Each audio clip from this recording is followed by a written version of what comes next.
नमस्कार दोस्तों, स्वागत है आप सभी को विद्या स्टडी में। तो आइए आज हम लोग क्लास 10th का मॉडल देखते हैं साइंस। ये जो कोडरमा जिला से आया हुआ है और इसको हम लोग आज देखते हैं। मॉडल सेट है ना, विषय विज्ञान देख रहे हैं साइंस। ये आपका एक कोडरमा जिला से दिया हुआ और ये झारखंड अधिवक्ता परिषद रांची के पाठ्यक्रम के आधार पर पूर्णत है। तो आप लोग जो है ना कोडरमा जिला प्रशासन द्वारा ये है, तो देख लीजिए इसका पूरा नोटिस है, वहाँ भेजा गया। और जितने भी 10th क्लास के स्टूडेंट हैं आप सभी के लिए बहुत महत्वपूर्ण है। जैक से नहीं आया हुआ है, हम मानते हैं, लेकिन जैक एक सेट मॉडल सेट पहले जारी किया था, अभी तक 5 सेट नहीं किया है। और जिला कोडरमा से जो है ना 5 सेट जारी किया है, जो आप लोग के लिए बहुत महत्वपूर्ण है। आप लोग करके जाइएगा, 100% आप लोग का रिजल्ट होगा। तो आइए हम लोग शुरुआत करते हैं और बहुत ही शानदार तरीके से देखने वाले हैं, तो आप लोग इस वीडियो में अंत तक बने रहिएगा। देखिए पहला सेट अब हम लोग देखते हैं। पहला प्रश्न है कि निम्न में से कौन सा पदार्थ लेंस बनाने के लिए प्रयुक्त नहीं किया जा सकता। लेंस जो बनाता है वो नहीं किया जा सकता। क्या जल से बनाया जा सकता है? जल से, कांच से, प्लास्टिक से, मिट्टी से। तो हम मिट्टी से जो है ना कभी नहीं बना सकते, मिट्टी से लेंस को हम कभी नहीं बना सकते हैं। तो आपका करेक्ट आंसर ये हो जाएगा। और दूसरा है प्रकाश की किरणें गमन करती है। प्रकाश की किरण जो गमन करती है, मान लें कि प्रकाश हम टॉर्च जब जलाते हैं तो क्या उसका टेढ़ी मेढ़ी रेखा जाती है? क्या नहीं ना, एकदम सीधा। तो सीधा जाती है, तो इसका मतलब ए आपका राइट आंसर हो जाएगा। अगला है 3 नंबर। यदि आपतन कोण 60 डिग्री का है तो परावर्तन कोण का मान क्या होगा? तो देख लीजिए कि ये आपका एक समतल परावर्तन है, ये समतल है और इस पर एक कोण रहता है, इसमें एक लंब डालते हैं तो बीच में डलाता है, यानी सभी कोण बराबर। इसका मतलब ये भी कोण 60 डिग्री का है, राइट। तो बी नंबर आपका सही है। चौथा नंबर, पानी में अंशतः डूबी हुई पेंसिल टेढ़ी प्रतीत होती है। तो पानी में जो हमेशा टेढ़ी प्रतीत होती है वो किसके कारण प्रतीत होती है? वो अपवर्तन के कारण होती है। किसके कहते हैं? प्रकाश के, है ना, प्रकाश के कारण, है ना। सी नंबर आपका राइट हो जाएगा। आइए अगला 6ठा नंबर हम लोग देखते हैं।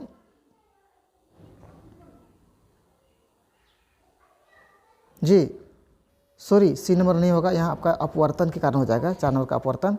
5वां नंबर आइए हम लोग देखते हैं बहुत शानदार के साथ। और यहाँ पे देखिए प्रश्न, किसी माध्यम के अपवर्तनांक का मान कितना होता है? अपवर्तनांक का मान कितना होता है किसी माध्यम का? अपवर्तनांक का मान वो मेरा हो जाता है ये वाला हो जाएगा, ए नंबर करेक्ट। चाहिए 6ठा नंबर है, निर्वात में प्रकाश की चाल होती है। निर्वात में प्रकाश की चाल क्या होती है? निर्वात में जो हमारा प्रकाश की चाल होती है 3 × 8 पर पावर 8 है, ये करेक्ट हो जाएगा। 7वां नंबर, मानव नेत्र अभिनेत्र की लेंस फोकस दूरी को समायोजित करके विभिन्न दूरियों पर रखी वस्तुओं को फोकसित कर सकता है। ऐसा हो पाने का कारण क्या है? ऐसा हो पाने का कारण क्या है? तो ये क्या है? समंजसन, है ना। बी नंबर राइट हो जाएगा। ये हम लोग 8वां देखते हैं। नेत्र के आगे का भाग उभरा रहता है, जिससे कहते हैं हम लोग, क्या कहते हैं उसको? हम लोग कहते हैं स्वच्छ मंडल, है ना, और कॉर्निया हम लोग दोनों कहते हैं, इसलिए ये दोनों हमारा हो जाएगा राइट आंसर।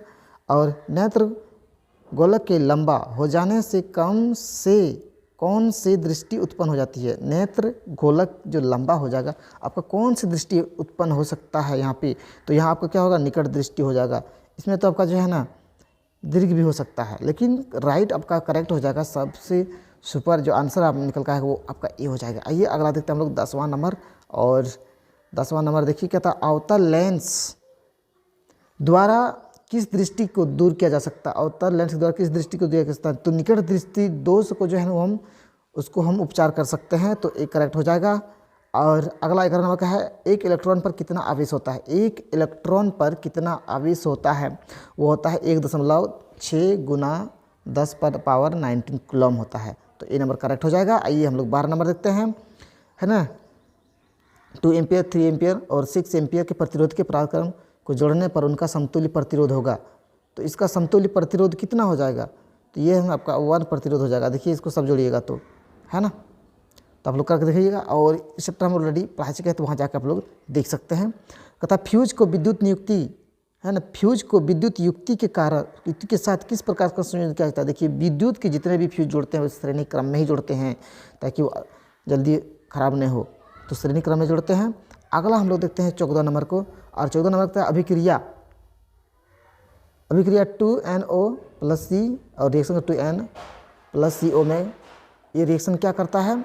और ये देखिए क्या करता है कि सी का उपचयन हो रहा है, यहाँ जो है ना सी का क्या हो रहा है, उपचयन हो रहा है। देखिए यहाँ देखिए अलग था, यहाँ जाके और CO बन गया, तो इसका कारण है कि ये उपचयन हो रहा है। ए नंबर करेक्ट हो जाएगा। आइए हम लोग 15 देखते हैं। बुझा हुआ चूना का रासायनिक सूत्र क्या होता है? बुझा हुआ चूना आप लोग पढ़े होंगे, तो बुझा हुआ चूना का संकेत COOH2, तो सी नंबर करेक्ट हो जाएगा आपका।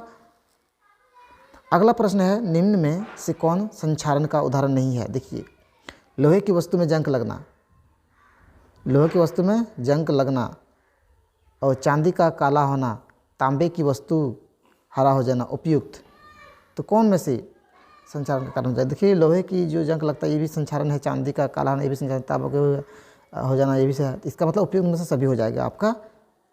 चलिए डी नंबर करेक्ट। उसका था रंध्य सूचक का उदाहरण है, रंध्य, रंध्य सूचक का उदाहरण क्या है? वलिना, लौंग का तेल, प्याज का तेल, उपयुक्त में सभी हो जाएगा ये भी। चलिए 18 नंबर हम लोग देखते हैं। सोडियम का लवण का एक परिवार, बहुत बढ़िया प्रश्न है। सोडियम लवण का परिवार है तो NaCl, Na2SO4, ये दोनों है ना, ये दोनों हो जाएगा आपका आंसर। तो राइट आपको मार दीजिए डी और सी। अब 19 नंबर देखते हैं, इनमें से कौन सा कथन असत्य है? देखिए बहुत मज़ेदार प्रश्न आप लोग के बीच अब की बार, ध्यान दीजिएगा आप लोग। कौन सा कथन सत्य है? देखिए, टमाटर में ऑक्जेलिक अम्ल पाया जाता है, टमाटर आप लोग खाए होंगे है ना। इमली में साइट्रिक अम्ल पाया जाता है, तो टमाटर में ऑक्जेलिक पाया जाता है, इमली में साइट्रिक पाया जाता है, ऑटोमेटिक क्या पाया जाता है, और क्षार का उपयोग साबुन बनाने में किया जाता है, हाँ ये भी किया जाता है।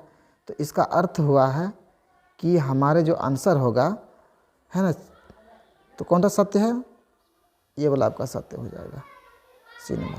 टमाटर में ऑक्जेलिक है कि नहीं, तो सी नंबर सत्य हो जाएगा। साबुन का उपयोग क्षार बनाने में होता है, इमली में नहीं मिलता है दोनों में, तो ये दोनों गलत है। अगला हम लोग देखते हैं 20 नंबर का, एंटासिड।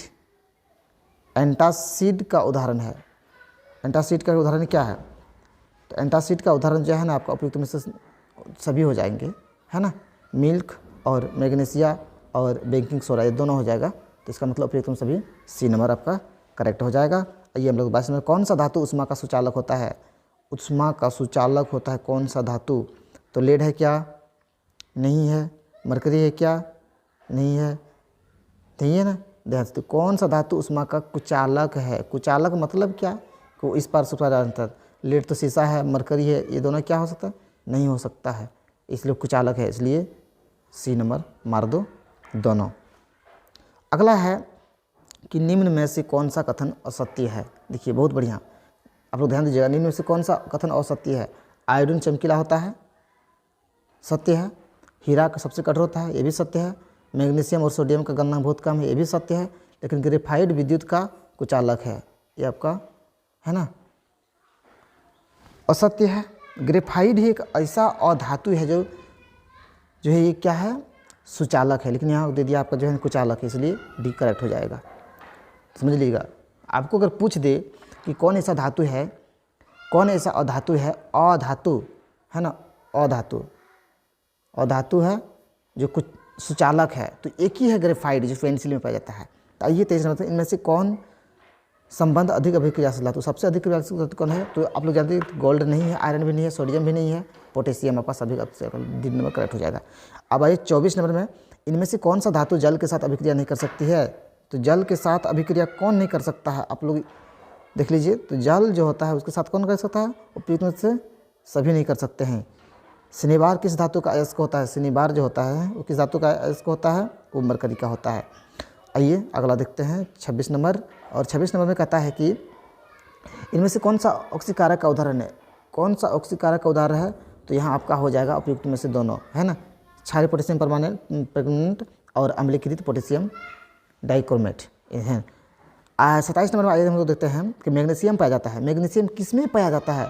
तो है ना क्लोरोफिल में पाया जाता है। Okay right.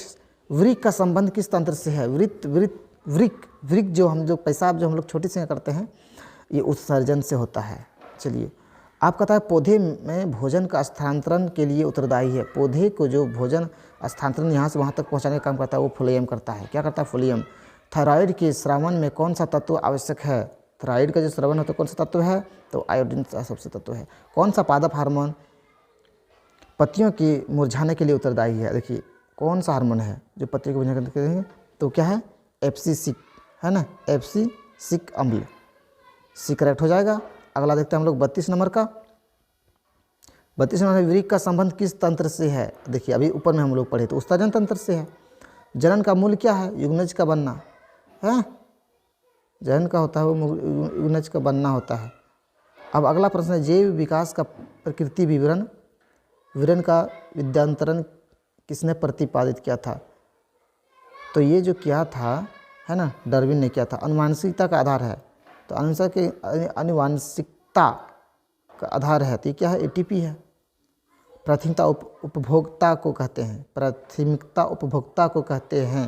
बहुत बढ़िया प्रश्न है आपको यहाँ पे। तो ये क्या है? द्वितीय पोषी स्तर पर हो जाएगा, है ना ये। और शाकाहारी भी हो सकता है इसमें चाहेंगे तो। चलिए लेकिन मैन जो होगा वो ए नंबर हो जाएगा। ए नंबर करेक्ट मारिएगा आप लोग। अब 37 नंबर देते हैं परितंत्र के अजैविक घटक हैं। परितंत्र जो है अजैविक घटक हैं तो ये क्या हो जाएगा? वर्षा हो जाएगा, है ना। यहाँ पे परितंत्र जो होता है वो क्या हो जाएगा? तापमान, वर्षा, मिट्टी, सब उपयुक्त तो सभी मार दीजिए इसको, सभी हो जाएंगे यहाँ पे। 28 नंबर तक 38 नंबर तक ओजोन परत को सर्वाधिक प्रभावित करने वाले पदार्थ का नाम क्या है? CFC, यही चीज़ है। अब देखिए इनमें से कौन सा पर्यावरण का मित्र नहीं है? देख लीजिए यहाँ पे पर्यावरण का मित्र स्कूटर मोटरसाइकिल से जाना, यही नहीं होगा। 40 नंबर चिपको आंदोलन कब शुरू हुआ था? चिपको आंदोलन तो सबको ही पता होगा कि 1970 के दशक में ही हुआ था। तो दोस्तों यहाँ 40 प्रश्न मेरा इंपॉर्टेंट आप लोग को खत्म होता है। तो आप सभी को बहुत अच्छा लगा होगा और बहुत से इंपॉर्टेंट प्रश्न देंगे। जुड़ जाइए, आप लोग का परीक्षा बहुत नज़दीक बचा है तो आप लोग तैयारी धाकर तरीके से करिए और जो नहीं पढ़े हैं और पढ़ते रहिए। चलिए हम अभी बहुत सारे प्रश्न आप लोग को मॉडल सेट देंगे और 15 दिन में तैयारी धाकर तरीके से कराएंगे। तो आप लोग इस चैनल पे शुरू से अंत तक बन रहिएगा और जो नए आए हैं चैनल को सब्सक्राइब कर लीजिएगा और बेल आइकन को दबा रखिएगा ताकि मेरा हर एक नोटिफिकेशन सबसे पहले आपको। चलिए दोस्तों फिर मिलते हैं नेक्स्ट वीडियो में, तब तक के लिए धन्यवाद। जय हिंद।